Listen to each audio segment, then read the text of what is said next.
Hello everybody, welcome back to the Bad Bookers Wrestling Podcast. My name is Jack and today we are reviewing SmackDown Live. A very good SmackDown Live in my opinion. I didn't watch it live, I watched it this morning just before I recorded this.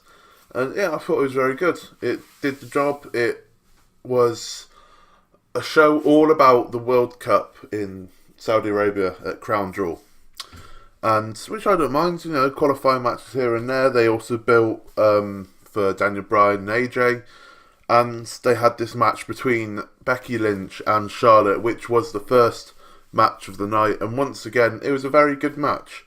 It ended in a double count out, so Becky retains the title, but it was a great back and forth. Both Charlotte and Becky were counter-attacking each other, reversals, and granted, they're still, we have to live with Becky being the heel now. I don't think there's a double turn coming.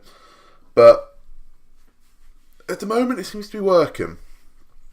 I wouldn't say it's not working.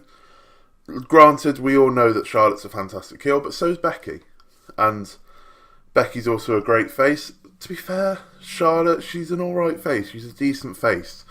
At the moment, in my opinion, it's working.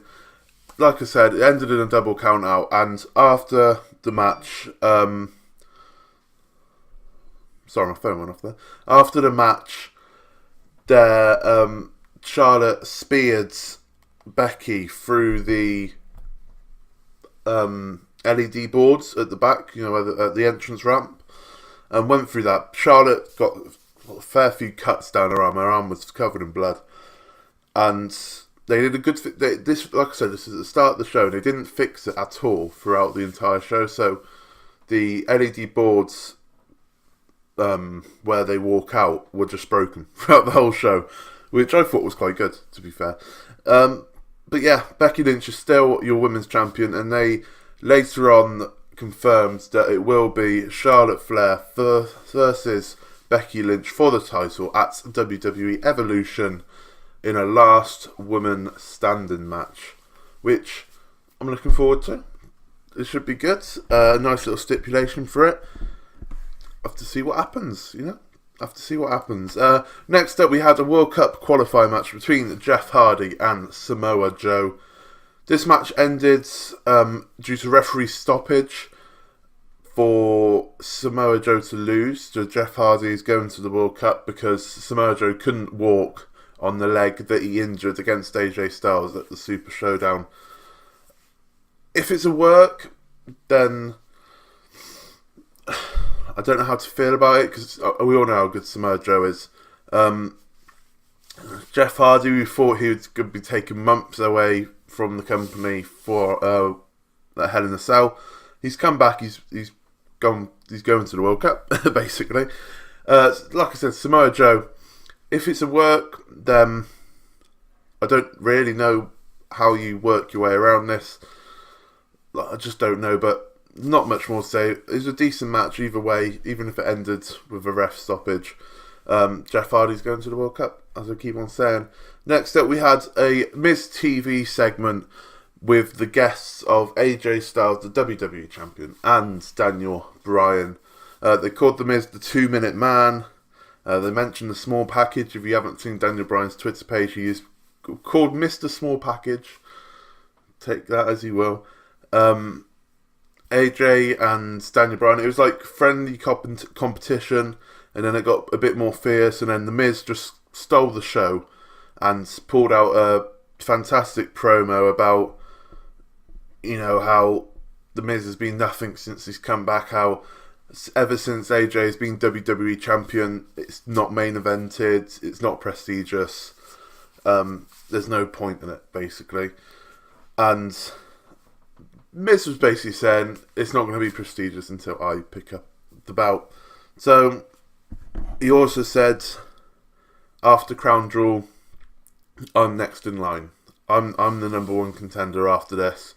No matter what anyone says, it's my title.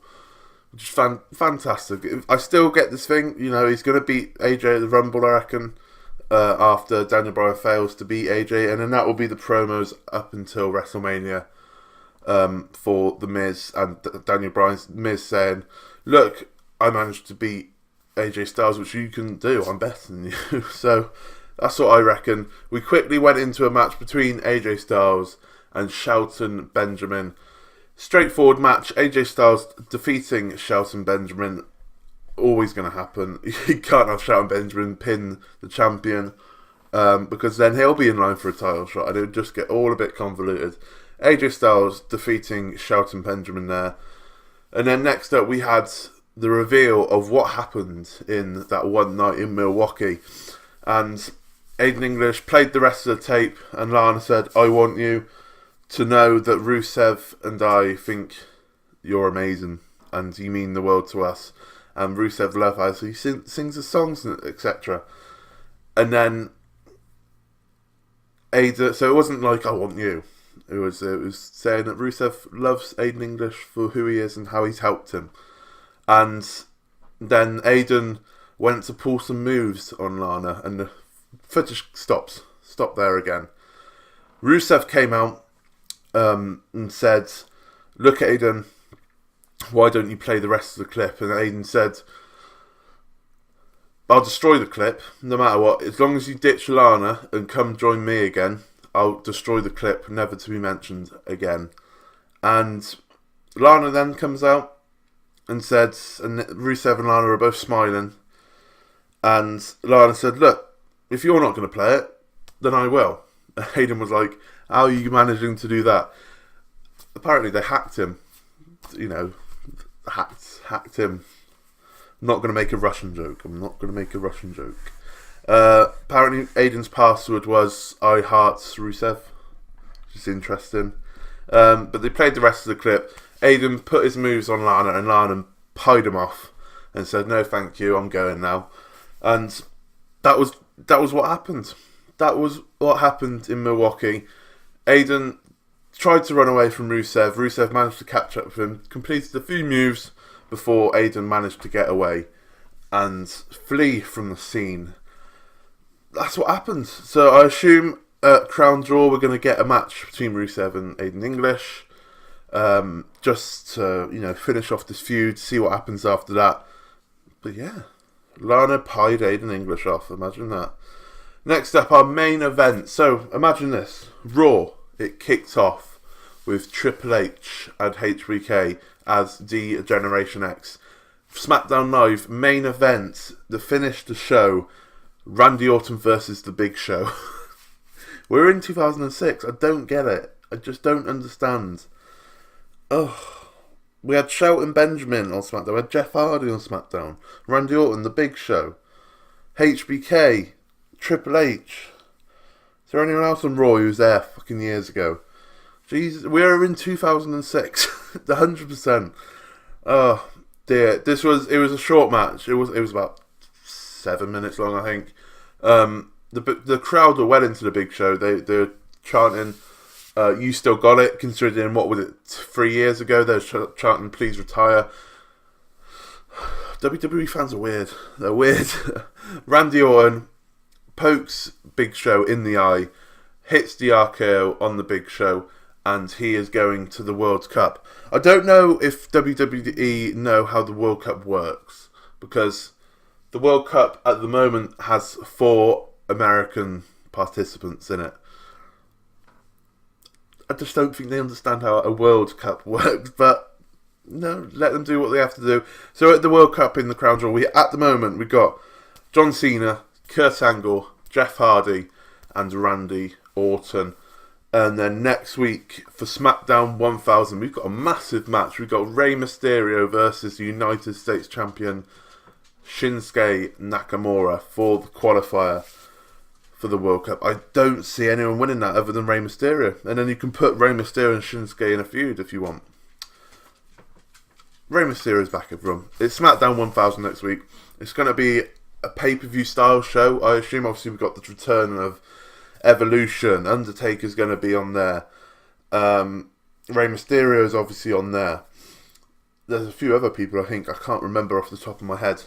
But it's because Raw 25 was a 4-hour show, I believe, if I remember. So I wouldn't be surprised if SmackDown was a 3-hour show. Wouldn't be surprised whatsoever, but I shall leave it there. It was only a quick one, 10 minutes. And SmackDown, it was very good. It was very to the point, very simple, good build into a future pay-per-view. Yeah, fantastic in my opinion. But if you like that, please subscribe if you're new around here, or you haven't done so already. And I shall see you again for next Monday Night Raw, I guess. Hopefully it's a better one. Thank you very much for watching.